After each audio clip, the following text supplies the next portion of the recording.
An earthquake of 6.8 magnitude shook the North African country of Morocco on the 8th of September last year.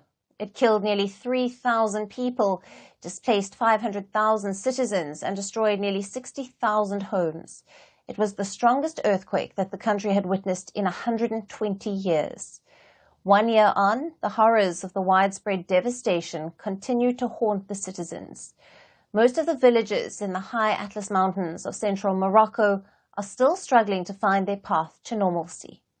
The residents continue to live in makeshift tents, waiting for their homes to be rebuilt. Our next report gets you more. Widespread devastation. Piles of dead bodies.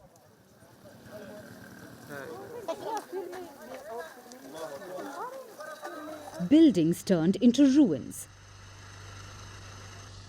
Hundreds and thousands crying for help.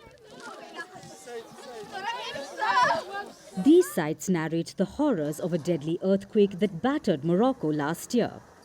On September 8, 2023, a 6.8 magnitude quake shook the North African nation and killed nearly 3,000 people. It displaced 500,000 people and destroyed nearly 60,000 homes. It's the worst earthquake the country has witnessed in 120 years. The Al-Hous province was one of the worst-hit regions of Morocco. The strong tremors turned homes in the high Atlas Mountains into stacks of rubble.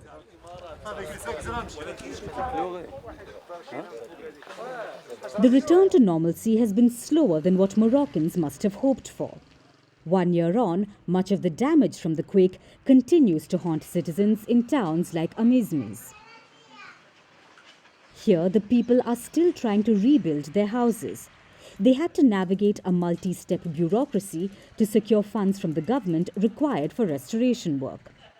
After the assessment, the Moroccan authorities provided a sum varying from $8,900 to $17,800 to rebuild the quake-hit houses.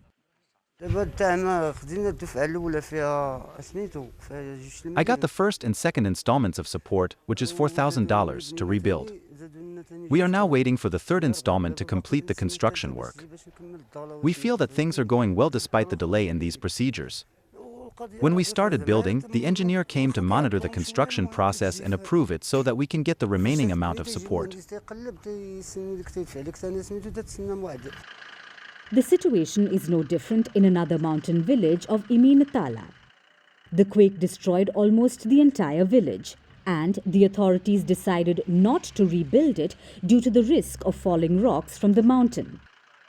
But many people refused to leave the area. They decided to stay in makeshift tents. They consider the land a part of their identity. The residents want to stay in this place. They all want to stay here because they have agricultural land there where they grow vegetables, and it is their source of livelihood. If they go somewhere else and abandon this place, they will not be able to live there. There is plenty of water, so they want to stay here.